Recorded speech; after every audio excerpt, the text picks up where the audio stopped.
पहले एक बार आपने मुझे गुरुकुल के लिए विदा किया था, किंतु उस समय आपके नेत्रों में आशा थी और मुख पे उत्साह था कि ये आपके पुत्र के भले के लिए है।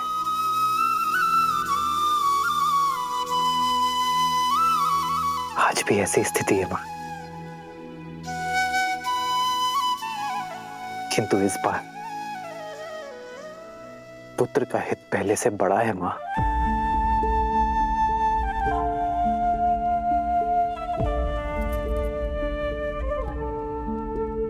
गर्व है मुझे अपने पुत्र पर कि उसने मेरी कोख का सम्मान बढ़ा दिया।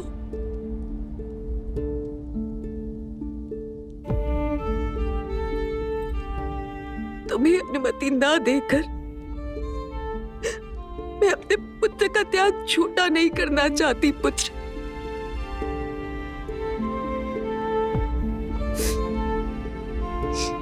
तुम्हें अनुमति है, अनुमति है पुत्र,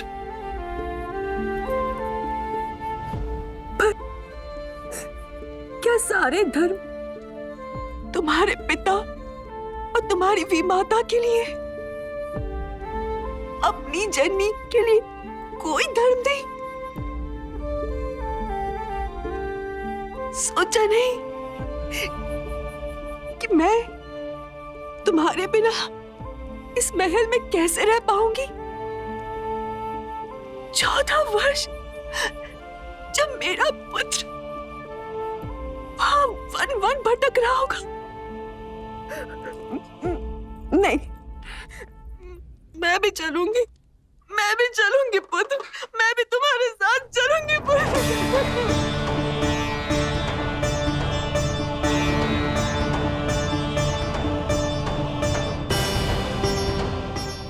मां,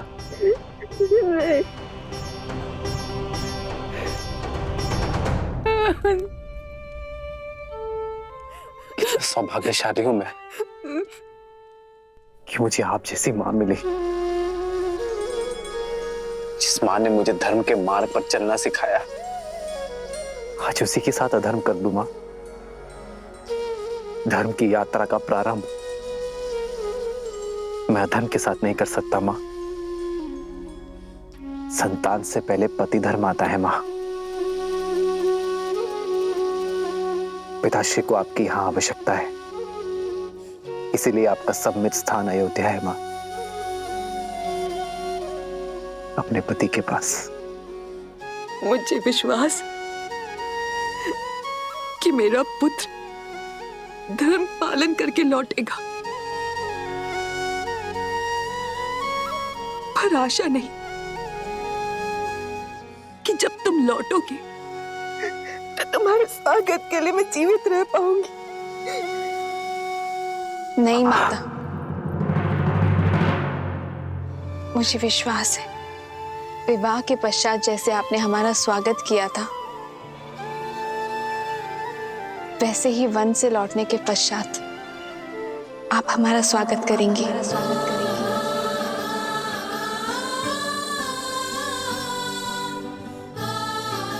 सीते, तुम? क्यों रघुनंदन, क्या माता के लिए धर्म भिन्न है और सीता के लिए भिन्न? अभी आप ही ने कहा था ना कि पत्नी का धर्म स्थान उसके पति के पास होता है। जहां मेरे पति रहेंगे वहीं मैं रहूंगी। फिर वो रानीवास हो या वनवास।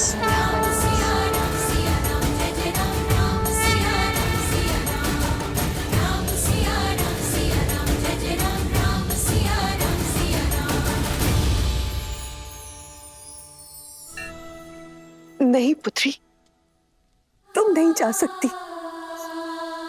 तुम अयोध्या की कुलवधू हो, तुम कोई वनवासनी नहीं हो सकती।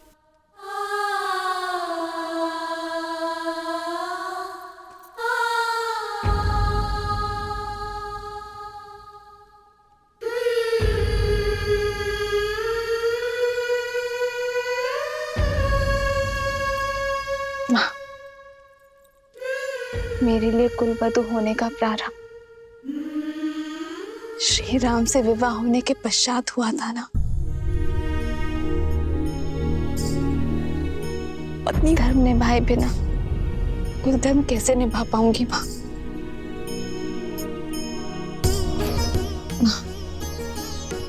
आपने मुझे पुत्री माना है ना,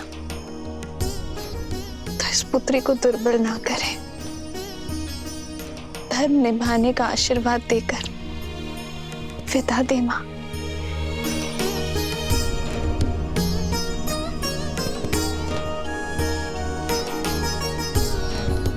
वनवास का आदेश केवल मेरे लिए है सीता।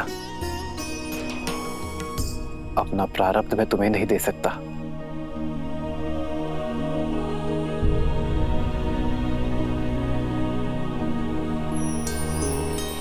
सत्य कहा आपने आर्य। वनवास जाने का आदेश केवल श्री राम को है, रे श्री राम को। पर ऐसे में यदि आप अपना आधा भाग यहाँ अयोध्या में छोड़कर चले जाएंगे, फिर आप रघुकुल की मर्यादा कैसे निभाएंगे आर्य? प्रारब्ध से बड़ा संबंध वो है जिसमें हम जुड़े हैं आर्य।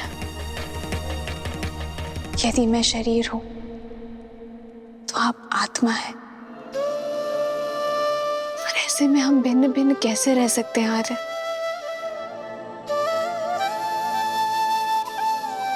एक स्त्री एक घर की शोभा होती है सीता, जो आदर स्नेह की पात्र है। उन्हें वनवास का भागीदार नहीं बनाया जाता सीता। अयोध्या का वैभव छोड़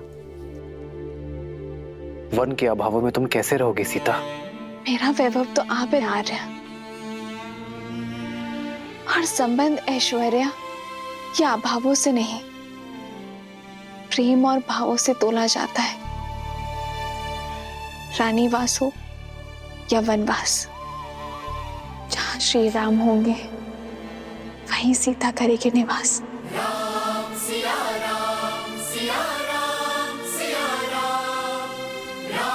इस मार्ग के हर पग में तुम्हें दुख के कांटे मिलेंगे सीता।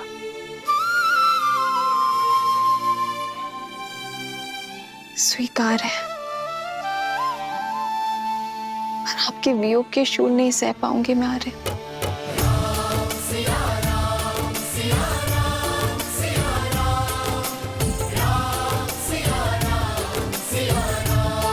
किंतु मिथिला नरेश को मैंने वचन दिया था सीता कि उनकी पुत्री को सदा सुरक्षित रखूंगा। माता सुनैना को भी आश्वस्त किया था मैंने कि उनकी पुत्री को कभी दुख नहीं दूंगा। अगर तुम्हें वनवास ले गया तो उनका सामना कैसे कर पाऊंगा मैं सीता? वही तो दशरथ नंदन, वन जाकर आप अयोध्या में मेरी रक्षा कैसे कर पाएंगे? और संतों के संग से मुझे वंचित करके दुख दे पाएंगे आप?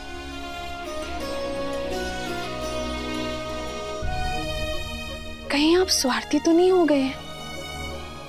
वन की सुंदरता, ऋषियों के सत्संग से मुझे वंचित करके स्वयं सारा सुख भोग लेना चाहते हैं। आप अपना वचन पूरा करें, ये गर्व है मेरे लिए। लेकिन आर्य, मैंने भी वचन दिए है, माता पिता को वचन दिए है कि मैं सदा मिथिला के संस्कारों को निभाऊंगी। अग्नि को साक्षी मानकर वचन दिया है कि मैं सदा आपकी परछाई बनकर रहूंगी। मैं जनक नंदिनी सीता वचन देती हूँ कि मैं आपका हाथ कभी नहीं छोड़ूंगी। धर्म के पथ पर आपका हाथ थामे आगे बढ़ूंगी। यदि कभी आपके धर्म पर या आप पर कोई संकट आया, आपकी रक्षा के लिए मैं अपने प्राण देने से पीछे नहीं हटूंगी। हम सुख में दुख में सदा एक दूसरे के साथ रहेंगे। आप अयोध्या की गरिमा और रघुकुल की मर्यादा के लिए वनवास जा रहे हैं ना, और मैं भी तो रघुवंश का एक भाग हूं ना। सोचिए आर्य, जब इतिहास कहेगा कि रघुकुल की कुल वधू ने महल के सुख के लिए अपने पति का साथ छोड़ दिया, तो क्या तब भी अयोध्या की रघुवंश की गरिमा बनी रहेगी?